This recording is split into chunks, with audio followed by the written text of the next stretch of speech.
Vous êtes-vous déjà arrêté pour réfléchir à la façon dont de petits choix peuvent changer le cours d'une vie? Imaginez-vous n'importe quel jour, marchant dans une rue animée. Soudain, un choix simple: aider quelqu'un en difficulté ou continuer son chemin. Cette décision peut non seulement changer la vie de quelqu'un d'autre, mais aussi définir le genre de personne que vous êtes. Aujourd'hui, nous allons plonger dans les profondeurs de l'Écriture pour explorer les péchés que Dieu déteste. En nous inspirant du livre des Proverbes, nous découvrirons des comportements qui, bien qu'ils puissent sembler petits sur le moment, ont le potentiel de nous éloigner non seulement de nos objectifs et de nos rêves, mais aussi d'une vie alignée sur les enseignements de notre Créateur. Les Proverbes sont un livre de sagesse, un guide qui a été transmis de génération en génération, enseignant comment vivre bien et justement. Mais qu'est-ce qui rend ce livre si spécial et pertinent, même après des milliers d'années? La réponse réside dans l'universalité de ses enseignements et la précision avec laquelle il souligne les dangers auxquels nous sommes confrontés dans notre cheminement moral et spirituel. La curiosité d'aujourd'hui est la suivante. Savez-vous quels sont les 7 péchés qui sont des abominations pour Dieu? Il ne s'agit pas de simples erreurs, mais d'attitudes qui, selon les Écritures, peuvent corroder nos âmes et détruire les communautés. De l'orgueil à la discorde, entre amis et en famille, ces péchés ont des racines profondes qui peuvent déstabiliser nos vies et celles de ceux qui nous entourent. Le voyage que nous vous proposons aujourd'hui est un voyage d'introspection et de découverte. Analysons chacun de ces péchés, non seulement en les définissant, mais en explorant comment ils se manifestent dans le monde moderne, quelles sont leurs conséquences dans nos vies et nos relations personnelles, et comment nous pouvons les combattre avec la sagesse ancienne, combinée à des idées modernes. C'est une invitation à regarder vers l'intérieur et vers l'extérieur, à mieux comprendre non seulement les textes sacrés, mais aussi nous-mêmes et le monde dans lequel nous vivons. À la fin de cette vidéo, nous espérons que vous aurez plus d'outils pour façonner un chemin qui non seulement évite ces péchés, mais promeut également la paix, la justice et l'amour dans votre voyage quotidien. Préparez-vous à une exploration approfondie de ces concepts qui promet non seulement d'informer, mais aussi de transformer. Commençons ce voyage par les paroles de sagesse de Salomon, en découvrant ensemble comment ces anciens avertissements sont pertinents et nécessaires pour notre époque. Dans cette partie de notre voyage, à travers les sagesses du livre des Proverbes, nous explorons le premier et peut-être l'un des péchés les plus insidieux mentionnés, l'orgueil. Communément connu par les termes bibliques sous le nom de yeux hautains, ce péché est mis en évidence dans les Écritures non seulement comme une erreur, mais aussi comme un état de cœur qui peut conduire à une chute. Depuis l'Antiquité, l'orgueil a été considéré comme la racine de nombreux maux. Dans la tradition chrétienne, on s'en souvient souvent comme du péché qui a conduit Lucifer à être expulsé du paradis. Dans le livre des Proverbes, plus précisément au chapitre 16, verset 18, nous sommes avertis: l'orgueil précède la destruction et le bourdonnement de l'esprit précède la chute. Ce message s'étend sur des millénaires et résonne encore aujourd'hui, alors que l'orgueil continue d'être un piège pour beaucoup. De nos jours, l'orgueil se manifeste de plusieurs façons, que ce soit dans le besoin d'avoir toujours raison, dans le désir d'être meilleur que les autres, ou dans l'incapacité de demander de l'aide. Des études récentes ont montré qu'un orgueil excessif est directement lié à une moindre capacité à créer des relations durables et saines. Une enquête menée en 2019 par un institut de psychologie comportementale renommé a révélé que les personnes qui affichent des niveaux élevés de fierté sont 33% plus susceptibles de connaître des conflits interpersonnels fréquents. À l'ère des réseaux sociaux, l'orgueil trouve un terreau fertile. Les plateformes numériques servent souvent de scène à l'affichage d'une vie idéalisée, où la valeur du soi est gonflée et la comparaison avec les autres devient une constante. Non seulement cela éloigne les gens de la réalité, mais cela alimente également une insatisfaction chronique, où l'accent est mis non plus sur la croissance personnelle, mais aussi sur le maintien d'une image. La fierté n'affecte pas seulement l'individu, mais aussi les communautés.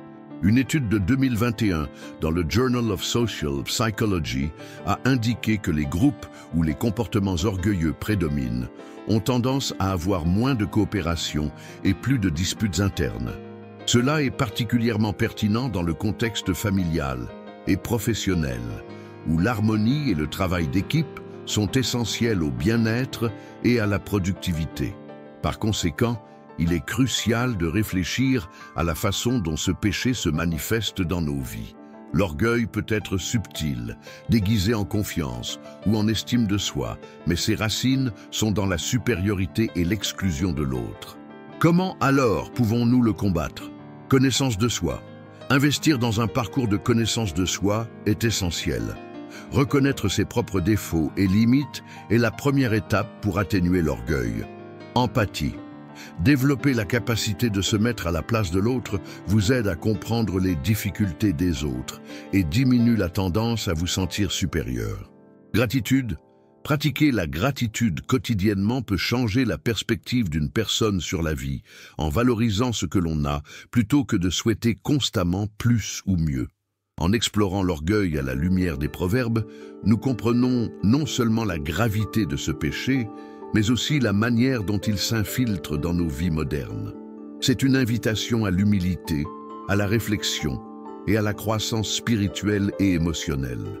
En combattant l'orgueil, nous faisons place à une existence plus riche, plus empathique et véritablement connectée aux autres et à nos valeurs les plus profondes. Au cœur des relations humaines se trouve la confiance, un tissu délicat qui, une fois déchiré, est difficile à réparer. Dans cette deuxième partie de notre série, nous plongeons dans l'univers du mensonge, identifié dans l'Écriture comme l'un des péchés les plus graves aux yeux de Dieu. Le mensonge est dépeint non seulement comme un acte de mensonge, mais aussi comme un poison qui érode la confiance et désintègre les communautés. Mentir, c'est déformer la vérité pour se protéger, manipuler les autres ou obtenir un avantage indu. Dans le livre des Proverbes, le mensonge est souvent condamné parce qu'il crée un monde d'illusions qui éloigne les gens de la véritable essence des choses. Les lèvres menteuses sont une abomination pour l'Éternel, dit Proverbe 12, 22, soulignant la sévérité de cet acte. Dans la société moderne, les mensonges se sont manifestés de manière de plus en plus sophistiquée, en particulier avec l'avènement d'Internet. Les fausses nouvelles, par exemple, sont une forme alarmante de mensonges qui se propagent rapidement, influençant l'opinion publique et même les résultats des élections. Une étude de 2020 a révélé qu'environ 64% des personnes dans plusieurs pays démocratiques considèrent les fausses nouvelles comme un problème plus important pour la société que le terrorisme. Les conséquences du mensonge sont vastes et variées. Sur le plan personnel, ceux qui mentent compromettent leur intégrité et peuvent se retrouver isolés, car les relations construites sur des mensonges sont comme des maisons construites sur du sable, destinées à s'effondrer. Dans un contexte plus large, les mensonges peuvent éroder les institutions sociales, des familles au gouvernement, conduisant à un désordre et à une méfiance généralisée. Le scandale du Watergate aux États-Unis dans les années 1970 est un exemple historique de l'impact dévastateur des mensonges. Cet événement a non seulement renversé un président, mais a également instillé une profonde méfiance envers le gouvernement américain qui perdure encore aujourd'hui. Pour faire face à la prolifération des mensonges, il est essentiel de développer et de cultiver une culture de l'honnêteté et de la transparence. Voici quelques stratégies qui peuvent être adoptées. Éducation. Promouvoir l'éducation aux médias et à l'information dans les écoles et les communautés pour apprendre aux gens à identifier et à remettre en question les informations douteuses. Transparence. Encourager les personnes et les organisations à faire preuve de transparence dans leur communication. Cela inclut l'admission des erreurs, ce qui peut renforcer la confiance plutôt que de l'affaiblir. Technologie. Utiliser des technologies de pointe pour vérifier les faits et authentifier les sources d'informations, en particulier sur les plateformes en ligne où les fausses nouvelles prolifèrent. L'exploration de la nature et des conséquences du mensonge nous permet de comprendre non seulement l'importance de dire la vérité, mais aussi les effets pernicieux que les mensonges peuvent avoir sur tous les aspects de la vie humaine. En promouvant l'honnêteté, non seulement nous suivons un commandement biblique, mais nous contribuons également à l'édification d'une société plus juste et plus solidaire. Cette analyse du mensonge, basée sur des principes bibliques et des exemples contemporains, sert de rappel puissant que la vérité est la pierre angulaire de toutes les relations saines et de toutes les sociétés stables. En s'éloignant du mensonge, nous nous rapprochons d'une existence plus authentique et fondamentalement plus humaine. Dans la poursuite de notre analyse des péchés qui sont abominables aux yeux de Dieu, nous nous tournons vers l'un des plus graves et des plus percutants, la violence. Ce péché est expressément condamné dans les Écritures, et dans notre société moderne, ses conséquences sont dévastatrices non seulement pour les individus, mais pour toute la communauté. La violence, dans le contexte biblique et contemporain, va au-delà de l'acte physique d'agression. Elle englobe toute forme de force utilisée pour intimider, blesser ou détruire. Dans le livre des Proverbes, nous trouvons des avertissements clairs contre les actions qui causent du tort aux autres, soulignant que même les désirs d'agression sont inacceptables aux yeux de Dieu. Dans le monde d'aujourd'hui, la violence se manifeste sous différentes formes, de l'agression physique à la violence psychologique et émotionnelle, en passant par la violence verbale et même la violence numérique, en passant par le harcèlement en ligne. Une étude menée en 2022 par un institut de recherche mondial a indiqué une augmentation alarmante de 30% des cas de violence domestique dans diverses parties du monde, une statistique qui révèle la profondeur et l'urgence du problème. Les effets de la violence sont profondément destructeurs. Les victimes sont souvent confrontées à des traumatismes durables qui peuvent affecter leur santé physique et mentale. En outre, la violence génère un cercle vicieux où les personnes qui en ont été victimes peuvent devenir des agresseurs, perpétuant ainsi le schéma de violence et de souffrance. En plus des conséquences individuelles, la violence a un impact corrosif sur la communauté. Elle sape la confiance entre les gens et instaure un climat de peur et de méfiance. Les quartiers où la violence est fréquente voient une dégradation non seulement de la qualité de vie, mais aussi du développement social et économique. Les investisseurs et les services évitent souvent ces zones, ce qui perpétue la pauvreté et l'exclusion. Compte tenu de la gravité de ce péché et de ses vastes répercussions, il est crucial d'adopter des stratégies efficaces pour le combattre. Éducation et prévention. Les programmes d'éducation qui enseignent la résolution des conflits et des compétences de communication efficaces dès l'enfance peuvent réduire la propension à la violence. Soutien aux victimes. Fournir un large accès aux services d'aide aux victimes, tels que la thérapie et le conseil, peut aider à briser le cycle de la violence. Police et législation. Des lois plus strictes et une application efficace sont nécessaires pour décourager les actes de violence et veiller à ce que les auteurs soient tenus responsables. Alors que nous réfléchissons à la violence comme l'un des péchés détestés de Dieu, nous sommes appelés à regarder au-delà de la surface et à comprendre les racines et les effets de ce problème profond. En tant que communauté de foi et en tant que société, nous avons la responsabilité d'agir, de promouvoir la paix et le respect mutuel. Après tout, chaque individu a le droit de vivre à l'abri de la peur et de l'agression, et il est de notre devoir collectif de veiller à ce que ce droit soit une réalité pour tous. Nous allons maintenant de l'avant pour explorer l'un des péchés qui façonnent tranquillement le tissu de notre moralité et de notre société, l'ingéniosité dans l'élaboration de plans malveillants. Ce péché, qui trouve son origine dans la manipulation et la méchanceté préméditée, est fortement répudié dans le livre des Proverbes. Ici, il est perçu comme un poison qui s'infiltre dans les relations et les institutions, les corrodant de l'intérieur. Concevoir des plans malveillants signifie concevoir intentionnellement des actions qui causent du tort ou de la honte à autrui, motivées par des sentiments tels que l'envie, la cupidité ou la soif de pouvoir. Ce péché est particulièrement nuisible parce qu'il est prémédité. Ce n'est pas le résultat d'un élan momentané, mais d'une réflexion délibérée et d'un désir de voir l'autre souffrir. Dans la société d'aujourd'hui, ce comportement peut être observé dans différentes sphères. Des intrigues d'entreprise qui cherchent à saboter les collègues pour avancer dans la carrière, au plan plus large qui visent à manipuler les économies ou les élections. L'ère numérique, avec sa large diffusion de l'information, a vu une augmentation inquiétante des tactiques de désinformation qui sont par essence des plans malveillants conçus pour tromper et manipuler l'opinion publique. Les dommages causés par de tels plans sont vastes et profonds. Au niveau individuel, ils peuvent détruire des réputations, ruiner des carrières et dévaster la santé mentale et émotionnelle des victimes. Sur le plan collectif, ces stratagèmes érodent la confiance dans les institutions, alimentent les conflits sociaux et peuvent conduire à la déstabilisation de communautés et même de nations. Lorsque des individus ou des groupes s'engagent dans de tels complots, l'éthique sociale est compromise. Il en résulte une méfiance généralisée qui peut paralyser la coopération communautaire et le progrès social. Une étude de 2021 a montré que les pays présentant des taux élevés de corruption et d'activités frauduleuses souffrent considérablement en termes de développement économique et de bien-être social. Pour atténuer l'influence destructrice de ces plans malveillants, certaines mesures peuvent être efficaces. Éducation éthique et morale.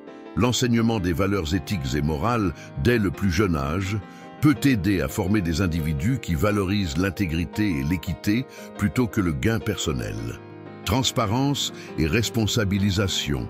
Favoriser des environnements où la transparence et la responsabilisation sont non seulement encouragées, mais exigées, peut décourager la conception et l'exécution de plans malveillants.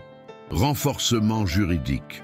La mise en œuvre et l'application de lois qui luttent explicitement contre la fraude, la corruption et d'autres formes de conduite contraires à l'éthique sont cruciales pour maintenir l'ordre et la justice. Démêler les couches de ce péché nous montre à quel point les plans malveillants peuvent être nuisibles, non seulement pour les individus directement touchés, mais pour la société dans son ensemble. En nous engageant à lutter contre ce mal, nous renforçons les fondations sur lesquelles nos communautés et nos institutions sont construites. C'est un appel lancé à chacun d'entre nous à réfléchir sur ses actions et ses choix, en recherchant toujours le chemin de la droiture et de l'intégrité. Alors que nous terminons notre série sur les 7 péchés que Dieu déteste, il est essentiel de reconnaître que le voyage de la compréhension et du changement est à la fois personnel et collectif. À travers cette étude, nous explorons des péchés allant de l'orgueil destructeur au complot malveillant qui déstabilise les sociétés. Chacun de ces péchés a le pouvoir non seulement de corroder l'individu de l'intérieur, mais aussi de fragmenter les relations et l'ordre social. Au cours de ce voyage, nous identifions des actions concrètes que nous pouvons prendre pour combattre ces péchés dans nos vies et dans nos communautés. Cela comprend la promotion de l'honnêteté, le développement de l'empathie, la pratique de la patience et la culture du respect mutuel. Mais plus que cela, chacun de nous est appelé à être un agent de changement, quelqu'un qui non seulement évite ces comportements, mais qui encourage également les autres à faire de même. Pour rendre ces changements durables, nous proposons la mise en place de programmes éducatifs axés sur les valeurs éthiques et morales dès l'enfance. Les écoles, les églises et les organisations communautaires ont un rôle clé à jouer dans ce processus, en fournissant des espaces sûrs pour la discussion et l'apprentissage de l'intégrité et du caractère. De plus, il est crucial que les lois et les règlements soient strictement appliqués pour décourager et punir les actes qui incarnent ces péchés. La transparence doit être la norme à tous les niveaux du gouvernement et des entreprises, en veillant à ce que la corruption et l'injustice soient exposées et éradiquées. Il est également important que chacun d'entre nous s'engage à revoir régulièrement ses propres attitudes et comportements. L'auto-évaluation et les commentaires de personnes de confiance peuvent nous aider à rester sur la bonne voie. Nous devons être vigilants et proactifs, non seulement en évitant ces péchés, mais aussi en les affrontant activement lorsqu'ils surviennent dans nos communautés. Maintenant, alors que nous nous éloignons de cette étude profonde, la question qui reste pour chacun d'entre nous est la suivante. Comment pouvons-nous vivre d'une manière qui non seulement évite ces péchés, mais contribue aussi activement à un monde plus juste et plus compatissant? Il ne s'agit pas seulement d'éviter le mal, mais de promouvoir le bien, de construire des ponts là où il y avait autrefois des barrières, d'offrir le pardon là où il y avait autrefois des conflits et de répandre la lumière là où régnaient les ombres. Chaque pas que nous faisons vers cet idéal n'est pas seulement un pas vers une vie plus éthique et spirituellement alignée, mais aussi un pas vers une société plus harmonieuse et plus résiliente. Puissions-nous sortir de cette réflexion non seulement plus informés, mais aussi plus inspirés à agir. Le changement commence ici, maintenant, avec chacun d'entre nous.